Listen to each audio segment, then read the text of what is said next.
నా కుమారుడా నీ హృదయాన్ని, నా కుమార్తె నీ హృదయాన్ని నాకివ్వు, దాన్ని పరిశుద్ధపరుస్తాను, పవిత్రపరుస్తాను, ఆ హృదయంలో నేను ఉంటాను. అప్పుడు నేను కల్మసము, దుష్టత్వము, చెడుగు, పాపము ఇవేవి నీ హృదయంలో ఉండకుండా శుద్ధ హృదయాన్ని నువ్వు కలిగి ఉంటావు. ఎందుకు శుద్ధ హృదయాన్ని కలిగి ఉంటావంటే హృదయ శుద్ధి కలిగిన వారు ధన్యులు. వారు ఎవరిని చూస్తారంట?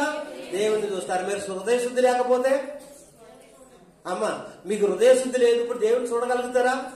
ఆయన మనకు అన్ని బైబిల్ ఇచ్చేశాడు. నువ్వేం చేస్తే ఎక్కడుంటావు, ఏం చేస్తే ఏం చూస్తావు, ఎక్కడికి వస్తావు అన్ని ఆయన ముందే మనకు తెలియజేశాడు. హృదయ శుద్ధి కలిగి ఉన్న వారు ఏమవుతారు? దేవుణ్ణి చూడగలుగుతారు. దేవుని చూడగలుగుతామంటే ఇక్కడే కావచ్చు అని అనుకుంటారు మీరు. భూమి మీద దేవుని చూడొచ్చేయమనుకుంటారు. భూమి మీద కాదు, నువ్వు పరలోకం కూడా వెళ్ళాలంటే హృదయ శుద్ధి ఉండాలి. ఎవరున్నారు పరలోకంలో? అమ్మ పరలోకంలో ఎవరున్నారు? నీ దేవుడు ఉన్నాడు అక్కడ, నీ దేవుడు ఉన్నాడు, నివాసం ఉన్నాడు అక్కడ. ఆయనతో నువ్వు ఉండాలంటే, ఆయన నువ్వు చూడాలంటే ముందు ఎక్కడ నీకు ఈ భూమి మీద ఉన్నప్పుడు ఎలా ఉండాలి? నీ హృదయం శుద్ధ హృదయం అయి ఉండాలి. కానీ ఎలా ఉందంటే హృదయం?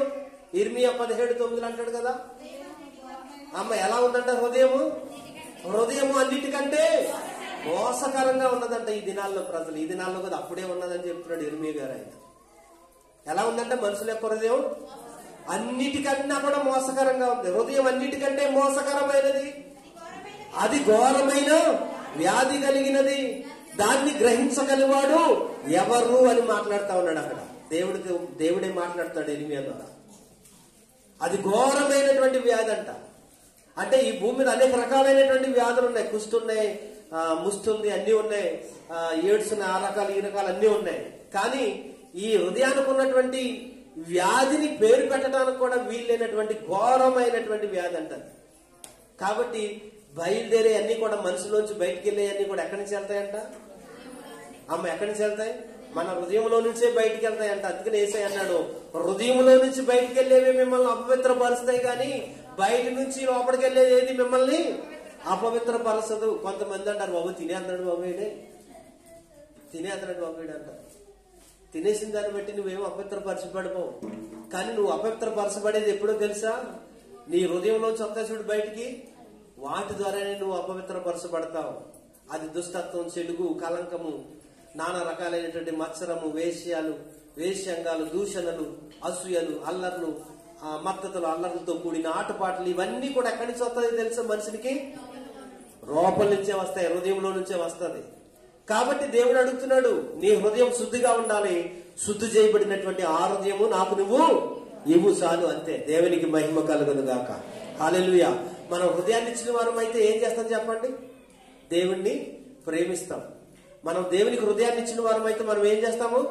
దేవుణ్ణి ప్రేమిస్తాం, దేవుని వాక్యాన్ని ప్రేమిస్తాం, దేవుని సన్నిధిని ప్రేమిస్తాం, ప్రతి ప్రార్థన కుడికకు మనం వస్తాం. మరి ఇక్కడ ఉన్నటువంటి వారిలో శుక్రవారం ఎందుకు రారో నాకు అర్థం కావట్లేదు. మరి ఎందుకు అర్థం కావట్లేదు? నాకు ఎందుకు అర్థం అవ్వట్లేదంటే, ఎందుకు రావట్లేదంటే మరి ఏమి లేదనుకోవాలి నేను అమ్మ, ఏమి లేదనుకోవాలి, హృదయ శుద్ధి లేదనుకోవాలి, అంతే. హృదయాన్ని ఇమ్మన్నాడు కదా ఆయన. హృదయాన్ని ఇచ్చిన వారైతే ఎక్కడికి వస్తారు? దేవుని దగ్గరికి వస్తారు. నీ హృదయం ఎక్కడ ఉంటుందో అక్కడే నీ ఉండేది, నీ మనసు ఎక్కడ ఉంటుందో అక్కడే నువ్వు ఉండేది. నీ హృదయం దేవుని సన్నిధిలో లేదు, నీ హృదయం దేవుని మీద లేదు. కాబట్టి నువ్వు ఎక్కడికి రాలేకపోతున్నావు? ప్రార్థన చేయడానికి దేవుని సన్నిధికి శుక్రవారం రాలేకపోతున్నావు. మరి ఎక్కడ ఉంటున్నావు? ఇళ్లలో ఉంటున్నావంటే నీ హృదయం అక్కడే ఉందేమో. కాబట్టి నువ్వు ఏదైతే అధికంగా ప్రేమిస్తావో దేవుడు దాన్ని నీ నుంచి తీసేస్తాడంట. కాబట్టి అలా తీసేసి తెచ్చుకునే బాధ తెచ్చుకోకండి మీరు. నువ్వు ప్రేమించేది దేవుడు నీ వద్ద నుంచి తీసేసేటంత విధంగా మీరు ప్రవర్తించి కోల్పోకుండా నేను చెప్తున్నాను. అదే ఉంది, ఇప్పుడు చెప్తాను నేను మీకు. దేవునికి మహిమ కలుగునుగా. హల్లెలూయా. కాబట్టి దేవుడు మన నుంచి కోరుకునేది ఏం కోరుకుంటాడంటే, ఆయన కనికిరాన్ని, తర్వాత దయగా నడుచుకుంటా, తర్వాత న్యాయాన్ని, ఆయన ఎదుట యథార్థంగా ప్రవర్తించుట, ఇది ఆయన మన నుంచి కోరుకునేది. నాలుగోది ఏంటంటే, ఆయన కోరుకునేది మనల్ని, మన హృదయాన్ని కోరుకుంటున్నాడు ఆయన. నీ హృదయం దేవునికి ఇవ్వు. నీ హృదయంలోనే ఉన్నదంతా కూడా, చెడ్డ అయినా మంచి అయినా అంతా కూడా అక్కడే నివాసం ఉంటుంది. అది ఘోరమైన వ్యాధిగా కనపడుతుందంట దేవునికి. నేనంటలేదు ఆ మాట, దేవుడే ఇర్మియా ద్వారా పలికిస్తున్నటువంటి మాట. హృదయము అన్నిటికన్నా కూడా మోసకరమైంది. నిన్ను ఎటు తిప్పాలన్నా అదే, ఎక్కడ తీసుకెళ్లాలన్నా అదే, ఏం చేపించాలన్నా అదే. కాబట్టి దాన్ని నువ్వు శుద్ధి చేసుకుని శుశిపరుచుకొని ఆ హృదయాన్ని నువ్వు దేవునికి ఇస్తే నువ్వు దేవుని చూడగలుగుతావు, దేవునితో ఉండగలుగుతావు, దేవునితో సదాకాలం నువ్వు జీవిస్తావు అన్న విషయాన్ని తెలియజేస్తున్నాడు. 5వ విషయాన్ని కూడా మనం చూద్దాం. చూడండి, యోహాను సువార్త 4వ అధ్యాయము 23వ వచనం. అక్కడ ఏమంటున్నాడంటే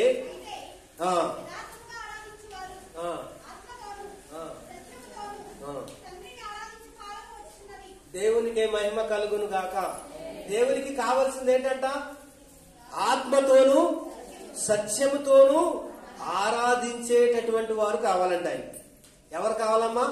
దేవునికి ఆత్మతోనూ సత్యముతోనూ ఆరాధించేవారు కావాలి. అంతేగాని నీ ఆస్తుల ఐశ్వర్యాలు కాదు, నీ పుత్రాదులు కాదు, నీ వెండి బంగారం కాదు, నీ ధనధాన్యాలు కాదు. దేవునికి కావాల్సింది నువ్వు దేవుణ్ణి ఎలాగ ఆరాధిస్తున్నావు అన్నది ఒకసారి ఆలోచన చేసుకోవాలి.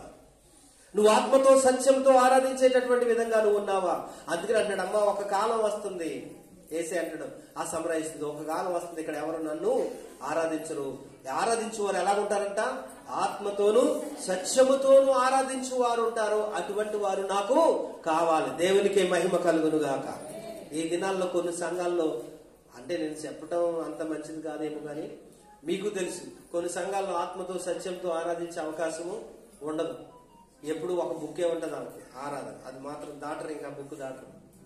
ఆ బుక్ ఎందుకు రాసిచ్చారంటే అప్పుడు ఆ సంఘ స్థాపకులు, మరి మేము ఎలాగ ఆరాధించాలి, మరి ఇంతవరకు మేము ఆ సంఘంలో ఉండి ఆరాధించవచ్చాం, మీరు బయటకు వచ్చారు, మమ్మల్ని బయటకు తీసుకొచ్చారు, ప్రొటెస్టెంట్ గా మారారు, ఇప్పుడు మనం వాళ్ళకిలాగా చేస్తే అది మనది ఒకటిలాగా ఉంటది కదా, మరి మనకంటూ ఒక ఆరాధన కావాలి కదా, మరి ఏ ఆరాధన మేము చేస్తే బాగుంటుందని ఆ సెపరేట్ చేసినటువంటి వ్యక్తిని వారు అడిగితే ఈయన ఏం చేశాడంటే, వీళ్ళకి ఎలాగ ఆరాధించాలో రాదు కదా, ఏది చెప్తే ఏది చేస్తారో. మీకు ఒక విషయం తెలుసు, కమ్యూనికేషన్ గ్యాప్ వచ్చేది. ఇక్కడ నేను ఒక మాట ఇంక పూర్ణిమతో చెప్పాను, ఒక మాట, ఈ మాట అక్కడ దాకా వెళ్ళేసరికి అక్కడ వేరే మాట వచ్చేది. అది కాదు నిజంగా. నేను ప్రాక్టికల్ గా కూడా మీకు చూపిస్తాను. నేను ఒక మాట చెవులు ఆమెకు చెప్తాను, అంటే ఎవరికి వినపడకుండా ఆమెకే చెప్తాను. ఆ మాట అక్కడికి వచ్చేసరికి అది వేరే మాట అయిపోద్ది, నేను చెప్పిన మాట ఉండదు. దేవునికి మహిమ కలుగును గాక. దాన్ని కమ్యూనికేషన్ గ్యాప్ అంటారు. అలాంటి గ్యాప్ ఏర్పడుతుంది మళ్ళీ అని చెప్పేసి ఆయన ఏం చేశాడంటే, బాబు ఇదిగో ఒక క్రమం అంటేది నేను రాసిస్తున్నాను, ప్రస్తుతానికి ఇలా జరిగించండి, దీని నుంచి మీరు డెవలప్ అవ్వండి, ఇంకా అభివృద్ధి చెందండి, ఇంకా ఉన్నతమైనటువంటి స్థాయికి ఆత్మతో సత్యంతో ఆరాధించే స్థాయికి మీరు ఎదగండి అని చెప్పేసి ఒక క్రమాన్ని రాసిస్తే ఆయన ఏం చేశారో తెలిసి, ఇంకా అది ఎప్పుడు కూడా ఆయన వెళ్ళిపోయి అప్పుడే 16 శతాబ్దం, అది 15వ శతాబ్దంలో జరిగింది. ఇప్పుడు ఇన్ని సంవత్సరాలు గడిచిపోయినా కూడా అది రాసిచ్చిన దాన్నే తప్ప గాని వేరే మాట ఒక్క మాట కూడా పలకడానికి వీల్లేదు. నాకు ఆత్మ వచ్చింది, ఆత్మతో నేను ఆరాధిస్తానంటే మొయ్ నోర్మోయ్, లేకంటే నేను కూర్చోండి కూర్చో, స్టాండ్ అప్ సీట్, అంతే. అదే ఆరాధన కొన్ని సంఘాల్లో ఉన్నాయి. కానీ దేవుడు ఏం కోరుకుంటున్నాడు తెలుసా? ఆత్మతోనూ సత్యంతో. కొన్ని ఆరాధనలు అలాగే ఉన్నాయి, మన పేపర్లో చూసి చేసే ఆరాధన.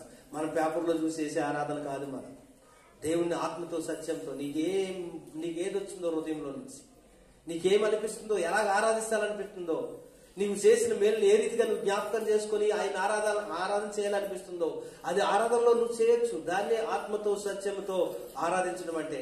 ఆ విధంగా చేసే స్వేచ్ఛ, స్వతంత్రం దేవుడు మనకిచ్చాడు. అటువంటి వారే దేవునికి కావాలి అని ఆయన అంటున్నాడు. నన్ను ఆత్మతో సత్యముతో ఆరాధించేవారు కావాలంటున్నాడు. అంతేగాని పేపర్లో పుస్తకాలు పెట్టుకుని ఆ పుస్తకాల్లో ఉన్నది ఉన్నట్టుగాని అలాగే చేస్తే అది నాకు ఎంత మాత్రం కూడా అది లేను. ఆత్మ ప్రేరేపణుడు అదే చెప్పాలి, ప్రేరేపణుడు అదే చెప్పాలి. ఒకవేళ ఏదన్నా నేను అధికంగా చెప్పాలని లేదు, నోర్మి అదే చెప్పాలంతే. అది లేదు అక్కడ, కొన్నింటిలో లేవు, కొన్ని సంఘాల్లో లేవు. కానీ దేవుడు ఒక రెవల్యూషన్ తీసుకొచ్చి పెంతుకోస్తు సంఘాన్ని ఆలనాడు అసోస స్ట్రీట్ లో ప్రారంభించాడు. అక్కడి నుంచి వ్యాపించి ప్రపంచమంతా వ్యాపించింది. ఈ పెంతుకోస్తు సంఘాలు వ్యాపించి ఈ దినాన్న దేవుణ్ణి ఆత్మతో సత్యంతో ఆరాధించే స్థితికి వీరు రాగలిగారు. ఆ స్థితిలోంచి నడవగలుగుతున్నారు. దేవునికి మహిమ కలుగును గాక. హల్లెలూయా. కాబట్టి ప్రియ దేవుని పిల్లలారా, దేవునికి కావాల్సింది నీ ఆస్తి కాదు, నీ ఐశ్వర్యం కాదు, నీ వెండి కాదు, నీ బంగారం కాదు, నీ హృదయం కావాలి. దేవునికి ఏం కావాలండి? నీ హృదయం కావాలి. ఎలాగుందో ఒకసారి చూసుకో. నీ హృదయం దేవుడిని ప్రేమించే హృదయంగా ఉందా? లోకంలో ఉన్న వాటినన్నిటినీ నువ్వు హృదయంలో పెట్టుకొని నువ్వు జీవిస్తున్నావా? ఆ అన్ని ఉంటది ఘోరమైన వ్యాధి గలది. దాన్ని గ్రహించేవారు ఎవరు కూడా లేరు. నువ్వు కూడా గ్రహించలేవు. ఆఖరికి నీ హృదయం ఎలా ఉందో నువ్వు కూడా గ్రహించలేనటువంటి స్థితిలో నేను ఉన్నావు. కాబట్టి నీ హృదయాన్ని శుద్ధి చేసుకో. అది నాకు అప్పగించు, దాన్ని నేను శుద్ధి చేస్తాను. అప్పుడు నీవు నన్ను చూడగలుగుతావు. రెండోది ఏమంటున్నాడంటే, నన్ను ఆరాధించేవారు ఎలాగ ఆరాధించాలంట? ఆత్మతోనూ సత్యముతోనూ ఆరాధించే వాళ్ళు నాకు కావాలి. అటువంటి వారంటే నాకు ఇష్టం. అదే నేను నిన్ను కోరుకునేది, నీ నుంచి కోరుకునేది అదే. అంతేగాని నీ ఆస్తి కాదు, నీ ఐశ్వర్యం కాదని ఆయన తెలియజేస్తున్నాడు. మరొక విషయాన్ని, 6వ విషయాన్ని కూడా మనం చూద్దాం. ఆది కాండము 22వ అధ్యాయం 2వ వచనం నుంచి 16వ వచనం దాకా అదే ఉంటుంది. ఆది కాండము 22వ అధ్యాయము 2వ వచనం నుంచి 16వ వచనం వరకు కూడా ఆ విషయమే ఉంటుంది. ఇందాక నేను చెప్పాను మీకు, దేవునికి స్థానం ఇవ్వకుండా, దేవుని సన్నిధికి రాకుండా, నువ్వు ఎక్కడైతే ఉంటున్నావో దేవునికి ప్రార్థన చేయకుండా, దేవుని సన్నిధికి వచ్చి ఆయన్ని మహిమపరచకుండా నువ్వు దేనికైతే ప్రాధాన్యతనిస్తున్నావో ఆ ప్రాధాన్యతనిచ్చే దాన్ని దేవుడు ఏం చేస్తాడు? నీ యొద్ద నుంచి తీసేసే ప్రయత్నం చేస్తాడు ఆయన. కాబట్టి అది దాకా మీరు తెచ్చుకోవద్దని నేను అందుకనే చెప్పాను. నువ్వు దేనికి ప్రాధాన్యతనిస్తున్నావో దాన్ని కోల్పోయే విధంగా నువ్వు జీవితాన్ని గడపొద్దు. దేవునికి అప్పగించు, దేవుని సన్నిధికి రా, దేవుణ్ణి ప్రేమించు అని నేను మీకు తెలియజేసేది. అందుకనే అక్కడ ఏం చేశాడు? అబ్రహాముకు ఆస్తుంది, ఐశ్వర్యం ఉంది, దాసదాసి ప్రజలందరూ ఉన్నారు. కానీ వీరందరికన్నా ఎవరిని ప్రేమిస్తున్నాడు? అమ్మ చెప్పండి. ఒక విషయం తెలుసా మీకు? అబ్రహాముతో దేవుడు మాట్లాడేవాడు. 13 సంవత్సరాలు మాట్లాడేది తెలుసా మీకు? అబ్రహాం తోటి ఎన్ని సంవత్సరాలు? 13 సంవత్సరాలు అబ్రహాంతో అసలు మాట్లాడలేదు దేవుడు. ఒక తప్పు చేశాడు, ఒక దోషం చేశాడు. ఆ తప్పుని బట్టి, ఆ దోషాన్ని బట్టి దేవుడు అబ్రహాముతో ఎన్ని సంవత్సరాలు మాట్లాడలేదు తెలుసా? 13 సంవత్సరాలు మాట్లాడలేదు. ఏంట తప్పు చెప్పండి అమ్మా. భార్యను శారాన్ని చెల్లెలుగా చెప్పినందుకు అంటారా? అది అంత పెద్దగా తీసుకోలేదండి ఆయన. దేవునికే మహిమ కలుగును గాక. ఎందుకో తెలుసా? దేవుని మాట వినుకోండి. ఎవరి మాట విన్నాడు చెప్పండి? ఎవరు అన్నారు? ఎక్కడి నుంచి? ఎవరమ్మా? శారా మాట విన్నారని ఎవరు అన్నారు అక్కడి నుంచి? రాహేలేం గారు. దేవునికి మహిమ కలుగునుగా. ఆయన దేవుని మాట వినుకోండి. ఎవరి మాట విన్నాడో? శారా మాటిని ఏం చేశాడు? చేయకూడని పని చేశాడు. కాబట్టి దేవుడు ఏం చేశాడంటే, అతను పుట్టి పెద్ద అయ్యి 13 సంవత్సరాలు వచ్చేదాకా కూడా దేవునితో మాట్లాడలేదు. మళ్ళా 18వ అధ్యాయంకి వచ్చినప్పుడు, 17వ అధ్యాయంకి వచ్చినప్పుడు ఆయన మాట్లాడతాడు. అప్పుడు మాట్లాడి, ఇదిగో మళ్ళా ఈ సంవత్సరానికి నేను దగ్గరకు వస్తాను అప్పుడు అన్నాడు ఆయన. దేవునికి మహిమ కలుగును గాక. హల్లెలూయా. కాబట్టి ప్రియ దేవుని పిల్లలారా, కొన్ని తప్పిదాలను బట్టి, కొన్ని దోషాలను బట్టి, కొన్ని అపరాధాలను బట్టి దేవుడు మనతో మాట్లాడకుండా అయిపోతాడు, మనం దర్శించకుండా అయిపోతాడు. నీవు దేనికి ప్రాధాన్యతనిస్తావో ఒకసారి ఆలోచించే. దేవునికి ప్రాధాన్యతనివ్వకుండా వేరే వాటికి నువ్వు ప్రాధాన్యతనిస్తా ఉంటుంటే, వేరే వారి మాటలు వింటూ ఉంటుంటే, వేరే వాటిని చూసుకుంటా కూర్చుంటా ఉంటుంటే, వేరే వాటిని నువ్వు పొగుడుకుంటూ అవే నాకు సంతోషం, అవే నాకు ఆనందం అంటూ వాటిని పట్టుకుని ఏలాడుతూ ఉంటే దేవుడు ఏం చేయాలనుకుంటాడు లాస్ట్కి?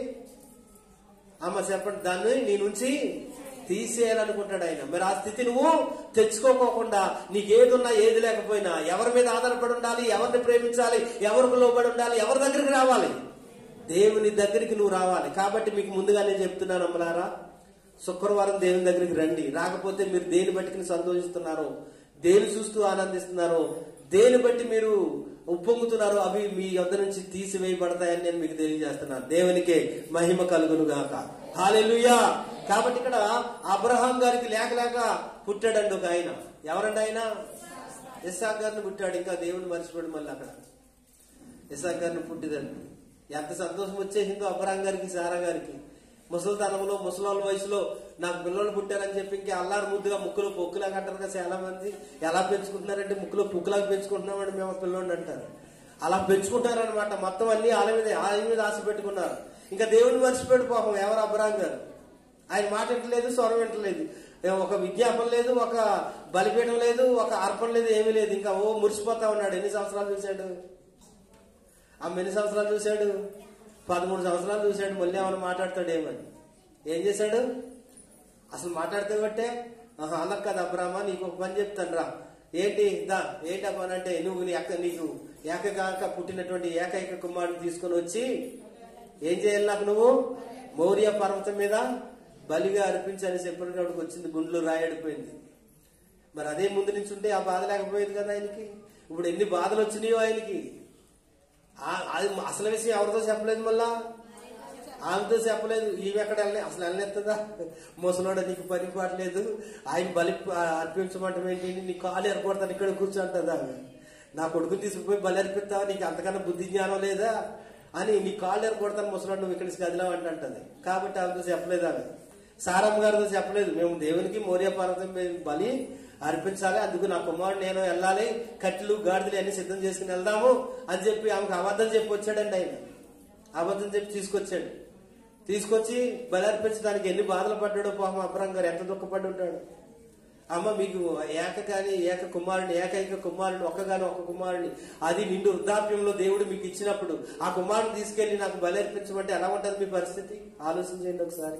అబ్రహాం స్థానంలోకి మీరు వెళ్ళండి ఒకసారి, ఊహించుకోండి. అలాగా నేను అబ్రహాం స్థానంలో నేనున్నాను. ఇప్పుడు నేను ముసలోడు, నాకు కొడుకున్నాడు, మంచి కొడుకుని ఇచ్చాడు. మరి కొడుకును ఇప్పుడు ఏం చేయమంటున్నాడు దేవుడు? బలిగా ఇచ్చేయమంటున్నాడు. ఇప్పుడు ఎలాగా మీ పరిస్థితి ఒకసారి ఆలోచించండి. ఆ స్థితే మీకు రాకూడదని నేను చెప్తున్నాను. ఆ స్థితి రాకుండా ఉండాలంటే ఏం చేయాలి? మీరు దావీదు కన్నీరు ఏరులై ప్రవహించేలాగా చేయకూడదు. ఏం చేయాలి? ఆయన అనుసరించి నడుచుకోవాలి. ఆయన కట్టడలను విధులను అనుసరించి నడుచుకోవాలి. ఆయన్ని ప్రేమించాలి. ఆయనకి మీ హృదయాన్ని ఇవ్వాలి. నీతిని అనుసరించి నడుచుకో, యథార్థతను అనుసరించి నడుచుకో, కనికిరాన్ని ప్రేమించు, దేవుణ్ణి ప్రేమించు. ఇది నీ నుంచి ఆయన కోరుకునేది. అంతేగాని ఎవరినో ఏదో నీకు ఇస్తే దాన్ని చూసుకుంటూ మురిసిపోతూ ఉండటం కాదు నువ్వు చేయవలసిన పని. అలా చేస్తే దేవుడు నిన్ను బట్టి ఆనందించడు, సంతోషించడు.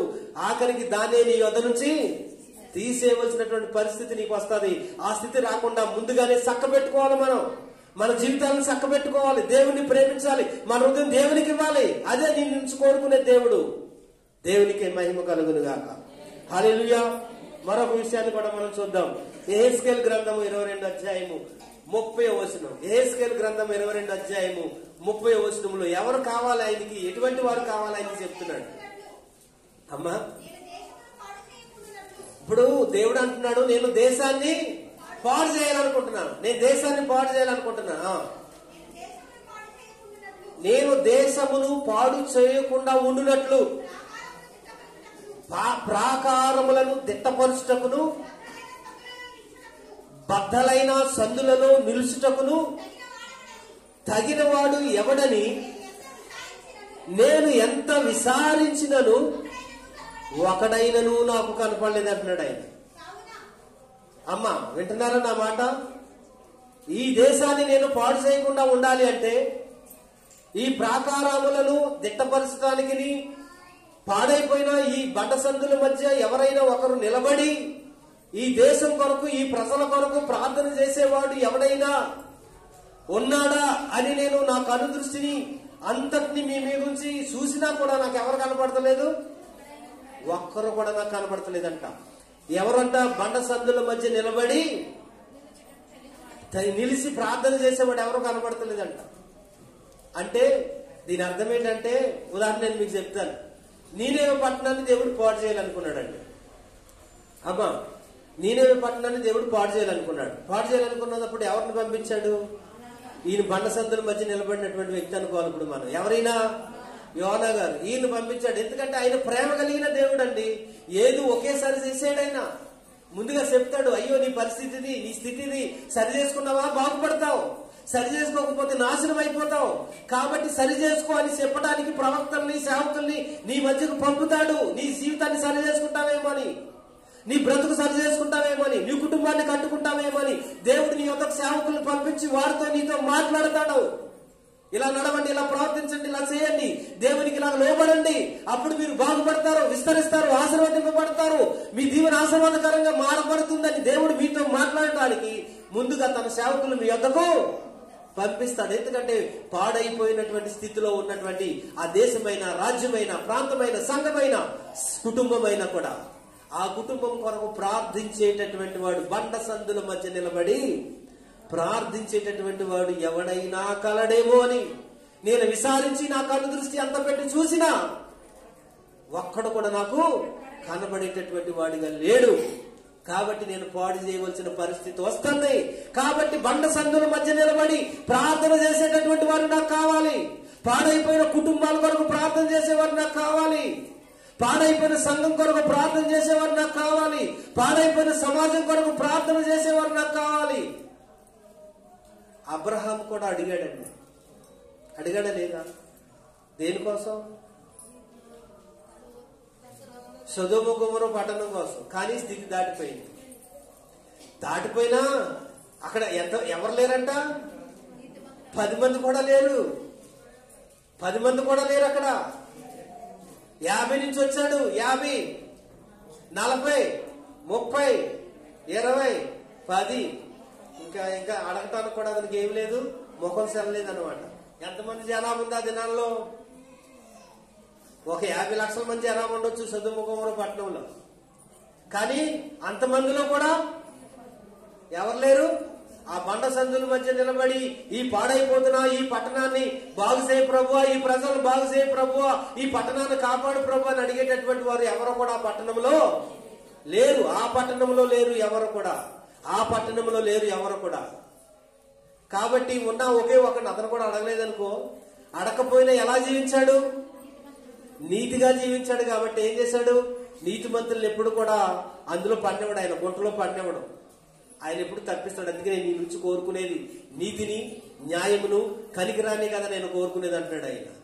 ఆ నీతిమంతునిగా జీవించినటువంటి ఆ లోతును ఒక్కరిని, తన కుటుంబాన్ని, తన భార్యను, తన బిడ్డల్ని బయటికి తీసుకొని వచ్చి ఏం చేశాడు ఆయన? ఏం చేశాడు? సొదొమ గొమొర్రా పట్టణాన్ని అంతటిని కూడా అగ్ని కంటకము కురిపించి కాల్చివేశాడు. అంటే ఆ బండ సందుల మధ్య నిలబడి ప్రార్థన చేసేవాడు ఒక్కడు కూడా ఆయనకి కనిపించలేదు. అయితే నీనేవే పట్టణాన్ని కూడా అదే గతి వచ్చింది. అయితే దేవుడు మరొక అవకాశాన్ని ఇచ్చాడు. యోనాను పంపించాడు. యోనాను పంపితే ఈయన ఎక్కడికి వెళ్ళాడు? నీనేవేకి వెళ్ళమంటే ఎక్కడికి వెళ్ళాడు ఈయన? వాళ్ళ దగ్గరికి వెళ్ళడానికి ఇష్టం లేదు ఈయనకి. ఎందుకు ఇష్టం లేదంటే ఈ నీనేవే ప్రజలు అనేక పర్యాయాలు వచ్చి ఇశ్రాయేలును హింసించారు, దోసుకున్నారు, గాయపరిచాడు, నలగొట్టారు నీనేవే ప్రజలు. అది అప్పుడు మహాపట్టణం నీనేవే పట్టణం. కాబట్టి ఇప్పుడు యోనా గారిని వెళ్ళమంటే అటువంటి వారి కోసం నేను ప్రార్థన చేయాలా, అటువంటి వారిని నేను హెచ్చరించాలా, అటువంటి వారికి నేను సువార్త చెప్పాలా, అటువంటి వారికి నీ గురించి నేను పరిచయం చేసేలా. కాబట్టి వారు నశించుకోవడం నాకు ఇష్టం, కానీ రక్షణ పొందడం నాకు ఎంత మాత్రం ఇష్టం లేదు. కాబట్టి నేను సచిన ప్రాంతానికి వెళ్ళాలని చెప్పి ఎక్కడికి వెళ్ళిపోయాడు? ఎక్కడికి వెళ్ళిపోయాడు? తార్షీషుకి వెళ్ళిపోయాడు. మరి దేవుని సంకల్పం, ఉద్దేశం ఉన్నప్పుడు నువ్వు ఎక్కడున్నా సరే ఎక్కడ తీసుకొస్తాడు ఆయన? అక్కడికే తీసుకొస్తాడు. మరలా పడేశాడు, సముద్రంలో పడేశారు. చేప గడుపులోకి వెళ్ళాడు. 3 దినాలు చేప గడుపులో ఉన్నాడు. 3 దినాల తర్వాత తీసుకొచ్చి చేప ఎక్కడ కక్కింది ఆయన్ని? ఎక్కడికైతే వెళ్ళన్నాడు తీసుకొచ్చి అక్కడే కక్కింది. దేవునికి మహిమ కలుగును గాక. ఇప్పుడు చచ్చినట్టు చేతనాడు అక్కడ పరిచయం. అయ్యా ప్రభువా, సాగోల్సినట్టు బతికించావు.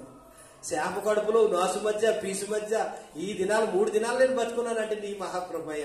అంతకన్నా నాకు ఏముంది, నువ్వు చెప్పినట్టే చేతనని చెప్పి అప్పుడు ఏం చేశాడు? 3 దినాలు ఆ నీనేవే పట్టణం అంతా తిరిగి ఏం చేశాడు? సువార్తను ప్రకటించాడు. మీకు గతి రాబోతుంది, దేవుడు మీ పట్టణాన్ని నాశనం చేసేటటువంటి గతి వచ్చింది, కాబట్టి మీరు సిద్ధపడి ఉపవాసం ఉండి ప్రార్థన చేసి మీరు మెరుగు కలిగి దేవుణ్ణి మొరపెట్టుకుంటే ఆ గతి నుంచి మిమ్మల్ని తప్పించే అవకాశం మీకు దేవుడు ఇస్తానంటున్నాడు. కాబట్టి మీ ఇష్టం, నేనైతే సువార్త చేస్తున్నానని చెప్పేసి 3 దినాలు పరిశీలన చేశాడు. 3 దినాలు తిరగలిగినంతగా తిరిగాడు. అనుకున్నాడు, యోనా అనుకుని ఉండొచ్చు. ఏమనుకుంటాడండి, ఈ చచ్చిన వాళ్ళు ఇలాగే అవ్వాలంటే వీళ్ళు అసలు ఎవరు ఉపవాసం ఉండకూడదు, ఎవరు ప్రార్థన చేయకూడదు, ఇలాగే ఇప్పుడు ఎలా జీవిస్తున్నారు, ఇంతకు ముందు ఎలా జీవిస్తున్నారని రాకముందు ఇప్పుడు కూడా అలాగే జీవించాలి. ఎందుకు? ఇప్పుడు కూడా అలా జీవిస్తే ఏమవుతారు? దేవుడు తన అగ్ని కుమ్మరించి ఈ పట్టణాన్ని కూడా కాల్చేది, నాశనం అయిపోతుంది, శనుజులు పొద్దు అనుకున్నాడు. యోనా అనుకున్నాడు, ఆయన అతను మనసులో అలాగే అనుకున్నాడు. కానీ ఈయన ఎప్పుడైతే ప్రకటించాడో, యోనా గారు ఎప్పుడైతే 3 దినాలు సువార్తను ప్రకటించాడో, ఈ 3 దినాల తర్వాత వాళ్ళు ఏం చేశారు? ఈ సువార్త విని ఏం చేశారు? నీనేవే పట్టణస్తులందరూ అందరూ కూడా ఉపవాసం ఉన్నారు. రాజు, పిల్లలు, పిల్ల, బీరకాయ, పక్షులు కూడా, పశువులు కూడా మేతేయలేదంట 3 దినాలు. పశువులకు కూడా ఉపవాసం ఉంచారంట. గోరుకట్ట ధరించుకొని తలపై బూడిద వేసుకొని ప్రార్థన చేయటం మొదలెట్టారు. దేవునికి మహిమ కలుగును గాక. హల్లెలూయా. ఆ విధంగా చేసినప్పుడు ఏం చేశాడు దేవుడు? ఈ యోనా గారు అనుకుంటున్నాడు, ఇంకా 3 దినాలు అయిపోయినాయి కదా, ఇంకా అయిపోద్ది పని, రాత్రికి తేలిపోద్ది, ఇంకా నేను ఆ చెట్టు కింద పోయి చూతా ఉంటాను, వీళ్ళందరూ నశించిపోవడం నీ కళ్ళారా చూడాలని చూశాడు. తీరా చూస్తే ఈయన ఏ చెట్టు కింద అయితే ఉన్నాడు ఆ చెట్టు నశించిపోయింది. ఏ చెట్టుని అయితే ఆశ్రయించాడు ఆ చెట్టు అంతా తినేసింది. తెల్లారిదప్పటికి చూసేదానికి అయ్యో ఏంటి ప్రభు ఇది, నీకెంత బాధగా ఉంటుంది నాకెంత బాధగా ఉంటుంది, నువ్వు పుట్టించలేదు ఆ చెట్ని, నువ్వు వేయలేదు ఆ చెట్ని, రాత్రికి వచ్చి నీకు నీడితే తెల్లారిదప్పటికి అది చచ్చిపోతే ఎండిపోతే నీకు అంత బాధ ఉందే, మీరు ఇలా పుట్టించడండి పెంచడండి సంరక్షించడండి పోషించడండి మీరు నశించిపోతుంటే నాకు బాధ ఉండదా అని ఒక పాఠాన్ని యోనా గారికి నేర్పించాడు అక్కడ. దేవునికే మహిమ కలుగును గాక. హల్లెలూయా. అంటే అలాగా యోనా లాగా రెండు బండ సందుల మధ్య నశించిపోయే పట్టణానికైనా దేశానికైనా కుటుంబానికైనా సంఘానికైనా రెండు బండ సందుల మధ్య నిలబడి ప్రార్థించేటటువంటి వారు ఎవరైనా ఉన్నారా అని ఆయన అంతా చూస్తున్నా కూడా ఎవరు కనపడలేదంటే ఆయనకి ఒకరు కూడా కనపడలేదంట. కనపడకపోతే సుద్దుము గుమ్మనలాగా అవుతుంది, కనబడితేనేమో ఏమవుతుంది నీనేమి పట్టణం లాగా అవుతుంది. దేవునికి మహిమ కలుగును గాక. హల్లెలూయా. కాబట్టి మనం నీనేమి పట్టణస్తులు అని ఏం చేయాలమ్మా అయ్యలారు, ఏం చేయాలి మనము? మాట విన్నప్పుడు దేవుడు నీ నుంచి ఏదైతే కోరుకుంటున్నాడో, దేవుడు నీ నుంచి ఏదైతే ఆశిస్తున్నాడో ఆ ప్రకారంగా నువ్వు జీవించినప్పుడు, ఆ మాట విన్నప్పుడు, ఆ దేవునికి లోబడినప్పుడు నువ్వేమవుతావు? అది రాదు, ఆ మైకి రాదు. నువ్వేమవుతావు? నల్లది పెట్టాలి, అది రొంపు నల్లది పెట్టాలి. దేవునికి మహిమ కలుగును గాక. హల్లెలూయా. అప్పుడు నీ కుటుంబం కట్టబడుతుంది, నీ సంఘం కట్టబడుతుంది, నీ సమాజం కట్టబడుతుంది. కాబట్టి మనం బండ సందుల మధ్య నిలబడి ఏం చేసేవారికి ఉండాలమ్మా? అమ్మ ఏం చేయాలి? ప్రార్థన చేసేవారిగా మనం ఉండాలి. అది నీ నుంచి కోరుకునే దేవుడు. మరి చేస్తున్నావా? సంఘానికి వస్తున్నావా? సమాజానికి వస్తున్నావా? ప్రార్థన చేస్తున్నావా? లేదు, మేము ఇంట్లో టీవీలు చూసుకుంటా ఉంటాం, సెల్ ఫోన్లో ముచ్చట పెట్టుకుంటా ఉంటాం, ముసలమ్మ ముచ్చట్లు పెట్టుకుంటా ఉంటాం. దేవుడు తీసేవలసినటువంటి పరిస్థితి వస్తుందేమో ఒకసారి ఆలోచన చేసుకోండి. ఆ పరిస్థితి రాకుండా ఈ యోనా మాట విని నీనేవే పట్టణస్తులు సిద్ధపరుచుకున్నట్లుగా మిమ్మల్ని మీరు సిద్ధపరచుకుంటే సంసిద్ధంగా ఉంటే అప్పుడు దేవుడు మీ కుటుంబాలను కట్టడానికి, సంఘాన్ని కట్టడానికి, సమాజాన్ని కట్టడానికి ఆయన ఇష్టపడుతున్నాడు. దేవునికి మహిమ కలుగును గాక. హల్లెలూయా. కాబట్టి ప్రియ దేవుని ప్రకారం నీ గురించి కోరుకునేది ఆయన వెండి కాదు, బంగారం కాదు, ఆస్తి కాదు, ఐశ్వర్యం కాదు, నీ ఆస్తుపాస్తులు కాదు, నీ పుత్రాదులు కాదు, కానీ నీ నుంచి కోరుకునేది న్యాయాన్ని, యథార్థతను, కనికరాన్ని, దేవుణ్ణి ప్రేమించే హృదయాన్ని, నీతిగా నడుచుకోవడం, తర్వాత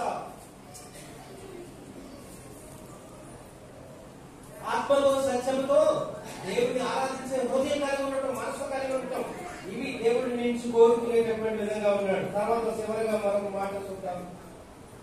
2వ దినవృత్తాంతాల గ్రంథం 16వ అధ్యాయం 9వ వచనంలో కూడా మనం చూస్తాం. 2వ దినవృత్తాంతాల గ్రంథము 16:9 యథార్థ హృదయులు కావాలంటే దేవునికి యథార్థ హృదయులు. చూడండి, ఎవరిని బలపరుస్తాడంటే దేవుడు, ఎవరిని బలపరుస్తాడంటే ఆయన నా ఎడల, నా పట్ల, నా సన్నిధిలో, నా ఎదుట ఎటువంటి హృదయం కలిగి ఉండాలంట?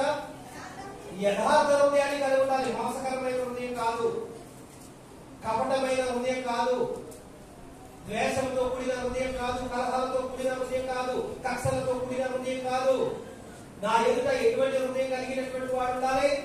యథార్థమైనటువంటి హృదయం కలిగినటువంటి వారు ఉండాలి. అటువంటి వారిని నేను ఏం చేస్తాను? బలపరుస్తాను. అటువంటి వారిని నేను బలపరుస్తాను. దేవునికి మహిమ కలుగును గాక.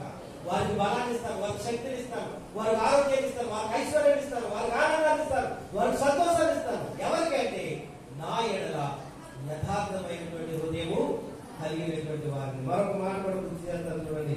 చివరి మాట 101 కీర్తన 6వ వచనంలో నమ్మకస్తులైనటువంటి పరిచారకులు కావాలంటే దేవుడు నా యొద్ద నివసించున్నట్లు దేశంలో నమ్మకస్తులైనటువంటి వారిని నేను కనిపెట్టుచున్నాను. దేవునికి మహిమ కలుగును గాక. హల్లెలూయా. ఎవరు కావాలంటే ఆయనకి? ఎవరు కావాలంటే దేవునికి? నమ్మకస్తులు కావాలి, నమ్మకమైనటువంటి వారు కావాలి. ఆయన అంటున్నాడు 101వ కీర్తనలో 6వ వచనంలో మనం చూస్తే నమ్మకమైనటువంటి పరిచారకులు నాకు కావాలి. దేశంలో సంఘంలో నమ్మకమైనటువంటి పరిచారకులు నాకు కావాలి, నమ్మకమైన నాయకులు నాకు కావాలి, నమ్మకమైనటువంటి బిడ్డలు నాకు కావాలి, నమ్మకస్తులు నాకు కావాలి. అందుకనే మోసే ఏమన్నాడు? తండ్రి దేవుడు ఏమన్నాడు?